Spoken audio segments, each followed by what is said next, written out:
मानवाचा सर्वांगीण विकास होऊ शकत नाही। हे प्राध्यापक नसतील म्हटले की मूलभूत अधिकार म्हणजे असे अधिकार की अधिकाराशिवाय व्यक्तीचा सर्वांगीण विकास होऊ शकत नाही।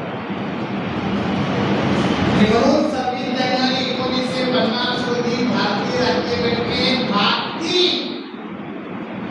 कलम 12 ते 35 दरम्यान मूलभूत अधिकारांचा समावेश। भारताने हे मूलभूत अधिकार जे आहेत ते कुठल्या विषयावर घेतलेले आहेत? अमेरिका। कारण की अमेरिकेच्या घटनेत आपण बघितलेलं होतं की 1688 ला बिल ऑफ राईट्स आणि 26 जानेवारी 1950 ला भारतीय राज्यघटनेत एकूण 7 मूलभूत अधिकारांचा समावेश। पहिला मूलभूत अधिकार आहे संस्थेचा अधिकार, दुसरा मूलभूत अधिकार आहे स्वातंत्र्याचा अधिकार, तिसरा मूलभूत अधिकार आहे शोषणाविरुद्ध किंवा पिळवणुकीविरुद्धचा अधिकार, राईट टू अगेन्स्ट एक्सप्लॉयटेशन। चौथा अधिकार काय आहे? धार्मिक स्वातंत्र्याचा अधिकार, राईट टू रिलीजन। मला जो धर्म योग्य वाटेल, जरी माझा धर्म एका विशिष्ट धर्मात माझा जन्म झाला असेल तर पूर्ण आयुष्यभर तोच राहणार आहे काय? तुम्ही तुमच्या इच्छेनुसार तुमचा धर्म सुद्धा बदलू शकता। म्हणून डॉक्टर बाबासाहेब आंबेडकरांनी 13 ऑक्टोबर 1935 ला नाशिक येथील एके ठिकाणी घोषणा केली की मी हिंदू म्हणून जरी धर्माला आलो परंतु हिंदू म्हणून मरणार नाही।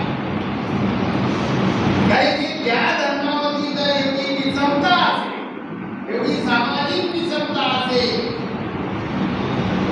तर त्या धर्मात मला राहण्यात काहीच रस नाही असं त्यांनी म्हटले।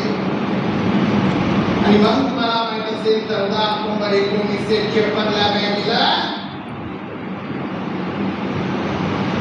धर्मांतरण केलं।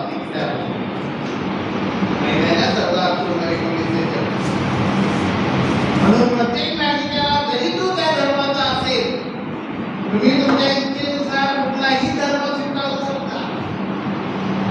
असं बंधन नाही आहे की माझा या धर्मात झालेला तर पूर्ण संपूर्ण आयुष्य त्याच धर्मात झालं।